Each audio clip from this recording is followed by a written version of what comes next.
Joon. I'm Joshua Johnson. And welcome back to our next episode of English Pop. So June, what do we have in store for us today? Well, Joshua, today's episode is going to be focusing more on our teachers and providing a fun example or activity they can use and do in the classroom. Now, in the past, we've talked about different methodologies such as TPR, Total Physical Response, and also stealth learning. Today's activity is going to focus on what we call the communicative approach.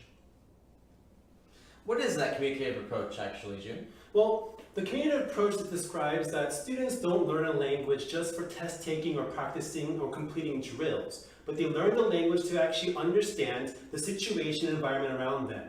Now, these skills can be verbal or nonverbal. That means they can use their bodies with body motions, body language, or actually understanding how props are being used to understand and comprehend the environment and retain the language in a much stronger way. I see. And I think we're going to do an activity today called backdraw that will actually simplify this approach. Sounds good. So are you ready, June? Yes, I am. It's English Pop. Alright, the activity we're going to talk about today is called backdraw. And backdraw utilizes the communicative approach as well as TPR. So first off, we're going to talk about backdraw and the purpose of backdraw.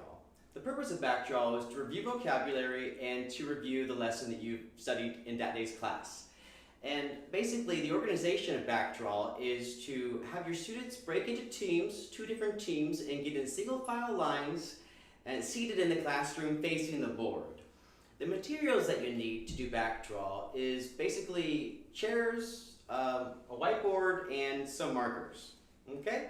So let's ask June to come join us to help us demonstrate how to do backdraw. So June, can you help us out? Sure, no problem. All right, June, thanks. Now, as you can see, we are going to be facing in a single file line.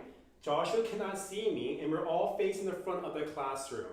Now, if I am the back person or back student, the teacher will provide to me a certain letter that he wants or she wants me to draw.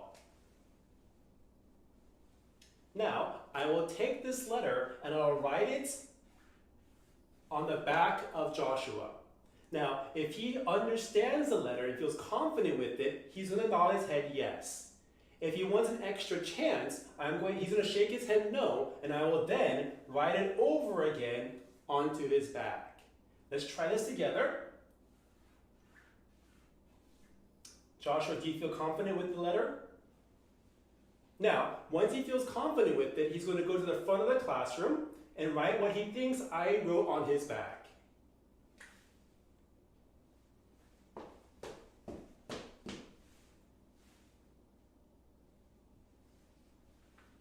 Now, as you can see, Josh, you can turn around now.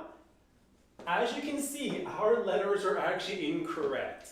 Now, with a group of students, it'll be very, very fun, it's very, very active, and hopefully you can actually see there's a lot of flexibility you can use with this game.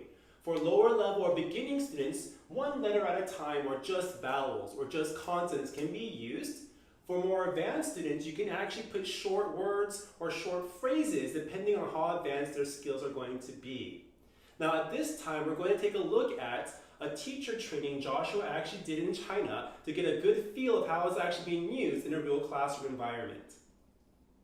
Here we are in China doing some teacher training, trying to show some teachers how to do the backdraw activity, and basically giving them some more advanced words such as the word red, dog, cat, just showing them how to do it. If you have more advanced students, you can give them this kind of material. You can also give them numbers, or you can lengthen, make the teams longer so they have to go through more participants to get to the board. You can also, try to give them different types of words or even short sentences if the students are really good. So Joshua, how do you feel about today's episode? I feel pretty good. I feel like I have a good understanding about the communicative approach and what kind of activities we should use to use that method. Great. And if you guys liked our activity shown today, if you actually go to our Treehouse Teacher Guide front pages, you have a full 2-page spread giving you different types of activities and games that are just as fun, just as easy, and just as simple to do in your classroom. And please send us your videos and post them on our blog of what you're doing in your classroom, what kind of activities you're using, And if you have any activities that you'd like to see us do in English Pop, please let us know so we can do that in our next episodes.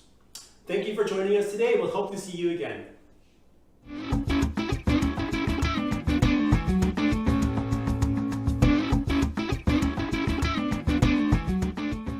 Hello everyone, I'm Joshua Johnson. And I'm Jun Lee.